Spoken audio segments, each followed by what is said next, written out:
Hi, this is Cameron. And this is Celeste. And today we get to talk about the 15th anniversary celebration. Let's party now. Education equals hope. A world where dreams take flight. Together we can make it so. Transform the day from night. Welcome to the Education Equals Hope Hopecast. I'm Cameron Graham Vivanco. And I'm Celeste Bundy. I am the co-founder of Equals H and the director of the program in Ecuador. Yes. And I'm the executive director. Yes, you are. Education Equals Hope exists to provide for the education of students in desperate and difficult situations. And the point of this podcast is to keep you, our dear friends and supporters all over the world, informed as to what's happening with our ministry around the world. Because we cannot do it without you. So thank you for being a part of this. And Celeste, we are so funny. I mean, I think we're hilarious, but just in case you haven't watched a podcast before, maybe you listened, Cameron is actually in South Carolina right now. So we're not in Ecuador. So that's why there's been a few little pauses and giggles. I was like, wait, that took a lot less time to say Jorgito's line because your line is a lot shorter. Yeah. Anyway. So we're learning as we go this morning. It's so fun. Yeah, absolutely. So Cameron, why are you in South Carolina? Oh, I just wanted to fly up and just say hi. You missed me and Chip. I missed you and Chip, who's sitting right behind the camera and mocking us. Rolling his eyes at maybe. I'm not maybe. Looking over there. Yeah, don't. No, Celeste, I think you knew this because you were there. And oh, wait, you planned it for months. We just got to celebrate our 15th anniversary, our official 15th anniversary as an organization. Like, we're a thing. Yeah, a true, real thing. I keep saying that. People are like, well, duh. It sounds like my mom. Like, those involved are always the last to know. Yeah. So fun. This is 15 years of officialness of supporting people around the world in desperate and difficult situations. And we get to do it. And it's wonderful. So that's why I'm here, because we got to do that. Well, I'm so glad that you could come up. I'm so glad Joyce Pipkin, who's our partnership coordinator for our work in Haiti, that she was able to join us. And amazingly, we had close to 100 of our friends, members of our community of hope, come out to Ann Springs Close Greenway on Thursday night and just party. It really was. It was a wonderful, wonderful atmosphere. It was a wonderful vibe, as the cool kids say these days. It was wild because you or me or Chip, between the three of us, we knew every person in the room, but they don't know each other. Right. And it felt like, I said this that night, but it felt like a family reunion where you're meeting cousins you didn't know you had. Yeah, absolutely.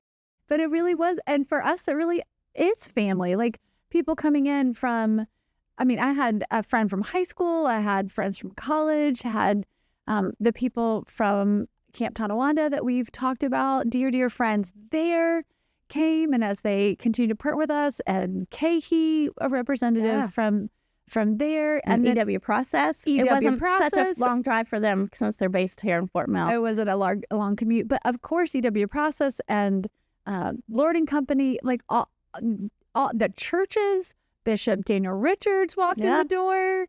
We had, I think we had 5 or 6 clergy. I was counting. I was like, these are my peeps. It was just really wonderful. Yeah. And we talked a little bit on Thursday night about how each person in that room is an important piece of the puzzle of Education Equals Hope. Mm-hmm. So let's kind of reflect back. Let's just reflect on a little piece of a puzzle, because one of Celeste's beautiful details that she put together for this is that she actually had a jigsaw puzzle made. And then every person who walked in the door got to have a little piece, and they got to put their piece on the big puzzle. So it's not just a metaphor. Yeah, it is a metaphor, but it's not just a verbal metaphor. It was a physical metaphor that people got to kinetically be a part of. Mm-hmm. And it was, I loved all the details that you guys put in, like our music. Yeah. Tell us about the music, Yeah. Celeste. So our musicians, James and Shinobi. Shinobi is from Jinja, Uganda. So we really wanted the event to have a global flair, because we are a global organization. So Education Equals Hope, just in case you're listening for the first time, we work in 7 different countries around the world: Costa Rica, Haiti, Ecuador, Kenya, Rwanda, Uganda, and Madagascar. So we wanted to have some type of representation from each of those countries if possible. So it was so amazing to find out that there's this extremely talented young man or young men who are from Uganda and Charlotte, who just really want to educate people about the beautiful music and beautiful culture of the Ugandan people. So it was just really a lot of fun to have them there to kind of bring in that African sense of hope. I didn't know that there's a better word for this than patting a jar, but they had like the big vessels, and you Drum them? Beat them? Drum them? What is the correct for? And you something, and just that's how those sounds are made. Yeah, It's beautiful. It was a really unique detail. One of the funny things about the puzzle is that it was quite warm. Who expects it to be 80 degrees on April the 3rd or 85? Yeah, it was quite warm. So we had a couple of people who apparently held on to their puzzle piece. So the artwork actually was taken off by their sweat on their fingerprints. So when you look at the puzzle, we'll drop a picture of it into the podcast. There are a couple little white spots, but it's just because the photo came off of those puzzle pieces. Funny. So because everyone was like, Celeste, where does this puzzle piece go? And I'm like, I don't know. And I do want to just give a little shout out to Kathy Lowe's, who's our part-time operations assistant. She helped put all of that puzzle together and was just super excited. She was like, I'm a huge puzzle person. I'm going to try to put it together and then remove parts of the puzzle. So it was just a fun little way to help educate people that the puzzle is not complete with each one of you, So we really, when we say we couldn't do this without our community of hope, we really truly mean it. It's accurate. Yeah. Last night I got a voicemail from one of our partners in Ecuador with yet another heartbreaking story of one of our students at Diocese Amor. Some people have heard part of her story. Her name's Brittany. Oh no. But she, the coordinator partner, Evelyn, was calling to let me know that her mother is in the last stages of life due to alcoholism. Oh no. And it just stinks, right? Brittany didn't ask for that. Brittany didn't sign up in heaven, be like, oh, that's the life I want to go to. That's for me. And I was just so appreciative that Evelyn knows that we are a part of her community of hope. As this church faces this crisis where these 2 children are going to be orphaned in the next number of weeks, if not days, and the very elderly grandmother can only do so much. Mm-hmm. And they're facing those crises, and they turn to us. Mm-hmm. And then we have the ability to turn to the people that are with us, that it really is, even though in great heartache, there is hope in community. We're not going to solve all of Brittany and her brother's difficulties. It is going to be a long, long road, but they are not alone. Right. And we are not alone. Mm-hmm. And the representation of that really fun event on Thursday, it goes back very specifically to the hard cases like that phone call yesterday or that voicemail yesterday. And so I feel like that's a little bit of high and a low in the same sentence, but we're not making it up. We don't get to do this, but we can't do this by ourselves. So it'd be ridiculous. And that these are real people in real situations that are really hard. Probably everyone listening to this podcast has a real situation that's really hard, and life is better when we get to go through it together. And to get to be a part of that on that Thursday night was just a treat and a blessing and a gift. Yeah, that's what I was going to say. That's what life is, right? So our community of hope has walked us through. I've been on staff for about 7 years this month, actually, which is crazy. But happy anniversary! But the the very difficult situation of COVID in 2020. And we were just really concerned as an organization of like, what is this going to do to our ministry site partners, our students, our donors here in the States or around the world? And that is one of those times where I can look back and see that interwovenness of like, we want to support our friends around the world. Like, we are not in this alone, and we are going to be together through this deep, deep valley, and we're going to come out on it, on top of it at some point.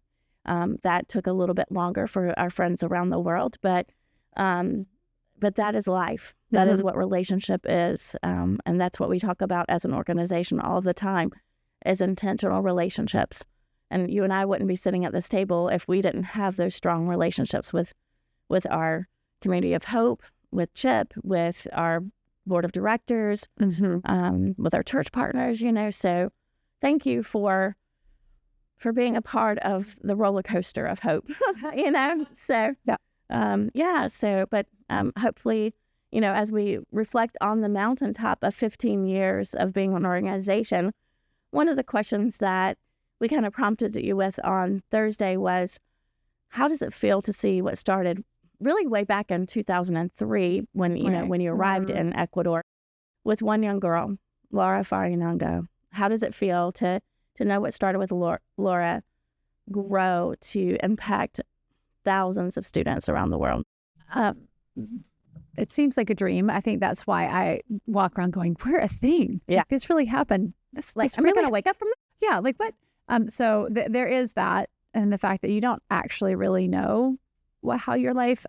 Little teaser. There's a video of a lot of people have seen the intro video with Laura Farinango that we did.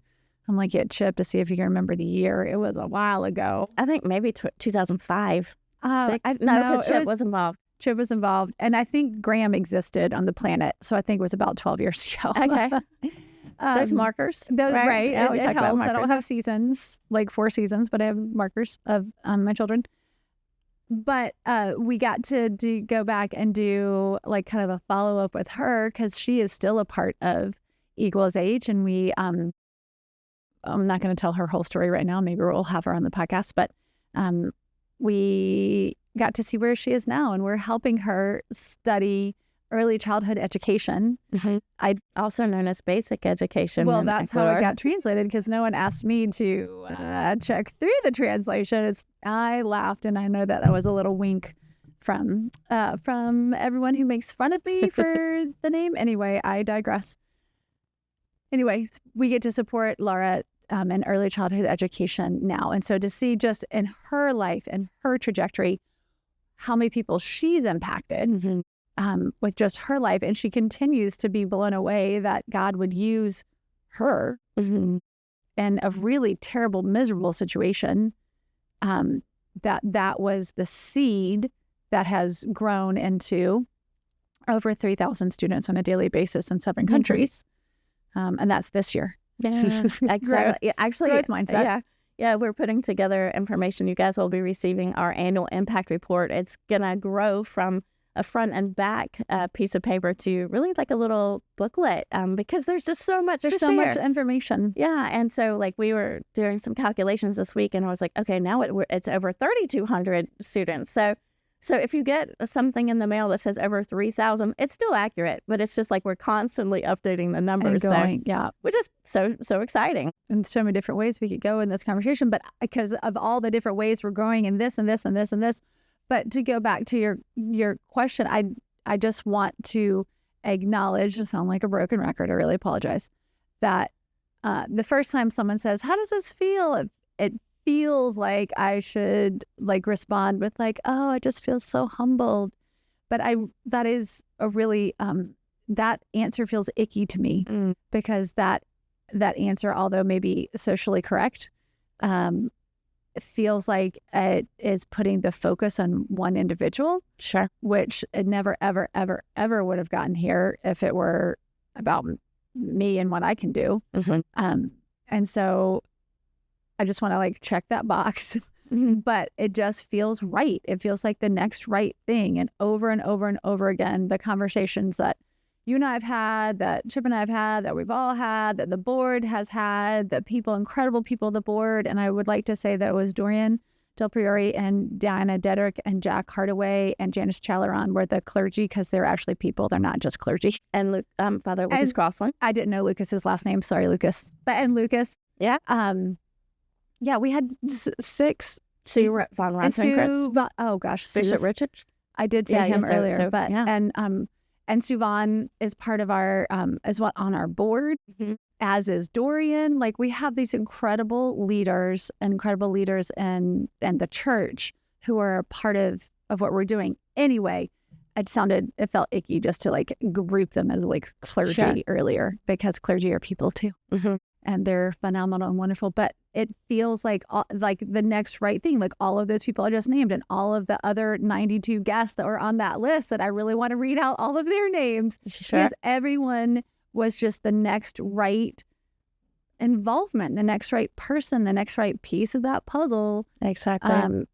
It just feels really great. It feels really wonderful, and then the next right thing, and to see where we'll go from here. Yeah, and like Cameron said, we'll drop a link to the video and the notes and the comments. But and one of my favorite things that Laura said in that video was, it gives me cold chills.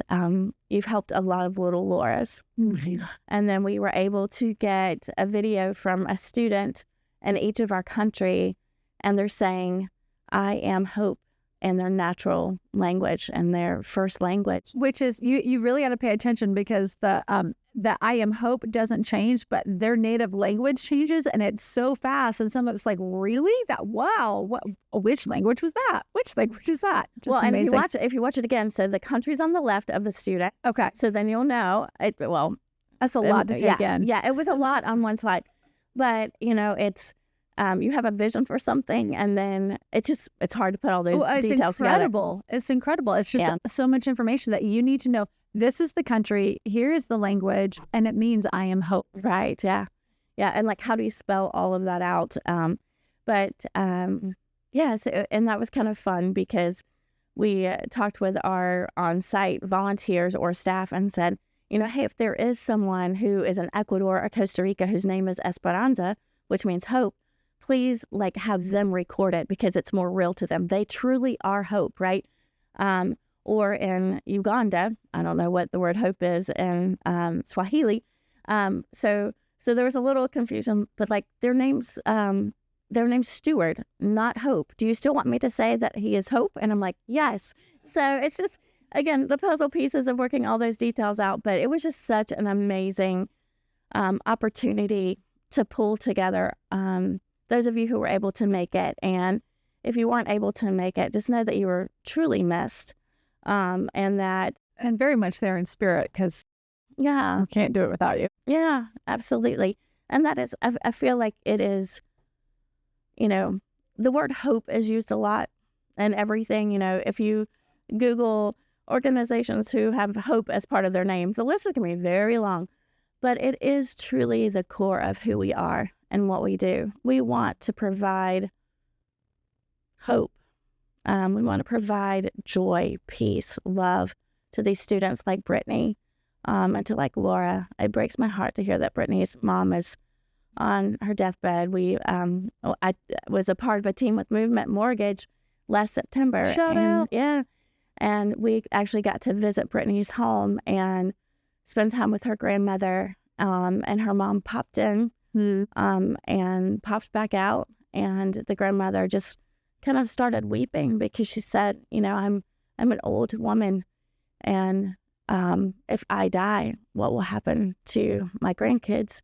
So knowing that middle piece of their family puzzle is now being removed, it's like, who's going to step into that? And I know that DSS Amor will. Yeah. And I know that Education Equals Hope will hold DSS Amor's hands through that process. And Brittany, this beautiful young girl who just has, she has hope. So, she will continue to have hope through this difficult time of losing her mom. Yeah. So, if you guys can just be praying for Brittany and the leadership at DSS Amor. Yeah. So, again, just that this is what life is. It's walking through the good times and the bad times. And we so appreciate you guys walking with us through this time of celebration. We're going to keep the party going. We are going to keep the party going. So you'll, if you guys can follow us on social media, on Facebook and Instagram, and also don't forget to follow our Hope to Others account, because there's more hope there, more celebrations of the power of clean water. But we will continue to celebrate over the next, technically our anniversary was in August. We registered and were approved as an organization August the 25th of 2009. So we're just going to keep it going until August of 2025. So we'd like to send out the save the date for 2030. 2029. Well, no, it'd be 2030 if we do it in the spring. Yeah, if we do it in the spring. Yeah. We'll give you the real one, but we want to do Mark this. the calendars. We want to do this every 5 years, and I love the confidence and the insurance that we will have something to celebrate. Absolutely. 5 years from now. Yeah. And what a treat to be a part of. And before we kind of wrap up our time, I do want to just thank our sponsors again. One, Sandoval and Crockett Clark with UBS, EW Process, the Close family. Just so appreciate them, what they do for our community here in Fort Mill. Janice and Pierre Chalaron, who are dear parts of our members of our community of hope. Everyone who gave to the silent auction. Which was so cool. It was just really neat to see everyone kind of engaging and bidding against each other. And I was like, let's be friends. Like, don't fight. Love. Yeah. Love. And then also to just our planning committee, Ann Walton Townsend, Kathy Smith, Chip's wife, Elizabeth Lee, and Crockett Clark were a small but mighty. We like to say that about Education Equals Hope. Our team is small but mighty, but that planning committee just pulled all the details together. Really knocked it out of the park. Yeah. And Kathy and Lynn in the office. I mean, it's a group effort. And so celebrating those pieces of the puzzle too. Absolutely. Yeah. If you have not given to Educational Hope recently or ever, and you want to do that, please go to educationalhope.org. Find the Give Hope Now button. You can designate a country. You can designate a project. There's so much, but we're so thankful for all of you who have done that, and so look forward to the next things. Did we meet our goal for the... So our goal for Thursday night was to raise $25,000. When we were talking about what to share, the constant through all of our programs are food. Something that unites all 7 programs. Because they're all run differently in different countries, but sure, yeah, it's like everybody wants to eat. Yes, every day. Hey, more than once, preferably. It's wild. But so with our 3,000 students, there are roughly 60 school days in a quarter, and for that, our quarterly budget for food is $25,000. We didn't just make up the number, but it's. I do that a lot, but you don't. Yeah. Okay. I try to be scientific. I love an Excel spreadsheet. But that equals 180,000 meals. Yeah. Which averages out to 14 cents a meal. And what part of what the table decorations were, there was 14 cents at each place setting. Yeah. And that's just happily really doable. So that was the goal. Yeah. And I know we had a huge support from sponsors. Sure. And then we had really people show up in great ways on that Thursday to support. And where are we on to date? We're right at $21,000. So if you would like to give to the celebration, you can go online and just choose the general fund and just make a little notation that it's for the anniversary event or for the feeding programs. And we will get that. We will evenly disperse that between our programs around the world. So just really exciting to, again, be able to educate, the power of 14 cents. I do feel a little convicted sometimes when my breakfast could be $14. But it's just that small gift. It feels a little bit like the widow's mite in the Bible story, because 14 cents to most of us is a small amount. And so if you would like to give to that, please go online and do so. And thanks for asking about the goal. I'm just thrilled that we were able to raise $21,000. I'm That's just amazing. excited to see. And one I'm night, sure we're going to have a few things trickle in. So she just gave me a little wink. yeah. I think she's got something under her mattress. Uh, Well, thank you so much for being with us, our friends all over. Celeste, thank you for all your work all day, every day. And thank you for pulling together an incredible celebratory event. Thanks, Cameron. Thanks for coming up. Wouldn't miss it. Absolutely. Well, we will see you guys next week. We'll see you next time. Bye-bye.